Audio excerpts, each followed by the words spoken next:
আমার যুবক ভাইদের জন্য সবচেয়ে বড় কথা হলো কোরআন এবং হাদিসের ইলম অর্জন করবেন। একটু একটু করে কোরআন এবং হাদিসের ইলম অর্জন করবেন।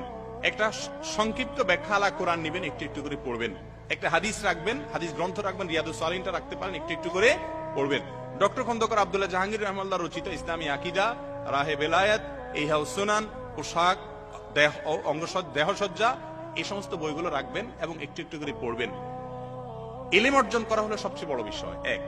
দ্বিতীয়ত হলো যারা কলেজ বিশ্ববিদ্যালয়ে আছেন তাদের সামনে নাস্তিক্যবাদের চ্যালেঞ্জ, সংশয়বাদের চ্যালেঞ্জ আছে। সেগুলো থেকে বাঁচার জন্য আরিফ আজাদ আছে, ডক্টর শামসুল আরিফিন আছেন, অনেক লেখকরা আছেন যাদের লেখাগুলো ইমানদারদের বিরুদ্ধে সংশয়গুলো যে নাস্তিকরা তৈরি করে সেগুলো দূর করার জন্য সহায়ক হয়। সেগুলো পড়বেন। কারণ আমাদের যে পরিবেশে যে ধরনের বাধা আসে সেগুলো মোকাবেলা করার জন্য সেই ধরনের ইলম এবং নলেজ, জ্ঞান আমাদের অর্জন করতে হবে, সেটা করবেন। আর 3 নম্বর পরামর্শ হলো ভালো সঙ্গীদের সাথে থাকবেন। খুব কঠিন একটা সময় যাচ্ছে ভাই, চতুর্দিকে গুনাহের হাতছানি।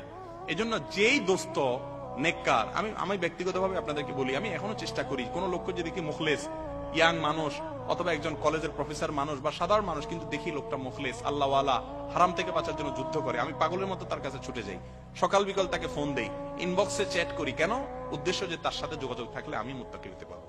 এই জন্য যুবক ভাইয়ারা খুঁজে খুঁজে দেখবেন কোন যুবক হারাম থেকে বেঁচে থাকার জন্য ইমানি পাওয়ার আছে, জীবন চলে গেলে হারামের ধারা কাছে যায় না, ইমান শক্ত, এরকম তাদের সাথে উঠা বসা করবেন। যত বেশি তাদের সাথে সম্পর্ক করবেন তত বেশি আপনি ভালো হতে পারবেন। সোহবত, ইয়া আইয়ুহাল্লাযীনা আমানুত্তাকুল্লাহা ওয়া কুনু মাআস সাদিকিন। শুধুমাত্র ইলম অর্জন, বই পুস্তক পড়লেই হবে না, ভালো মানুষের সান্নিধ্য অর্জন করতে হবে। আল্লাহ তাআলা আমাদের ঈমান আমলকে হেফাজত করুন।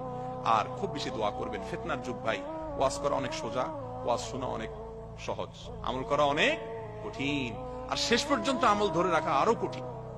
এই জন্য আল্লাহর কাছে পানা চাইতে হয় সকাল বিকাল। নবী সাল্লাল্লাহু আলাইহি ওয়াসাল্লাম দোয়া শিখিয়েছেন, এত দোয়া, হেদায়েতের দোয়া, ইহদিনাস সিরাতাল মুস্তাকিম, আল্লাহুম্মা ইহদিনা, সারাদিন দোয়া। এই জন্য আল্লাহর কাছে কেমন ভাবে দোয়া করবেন।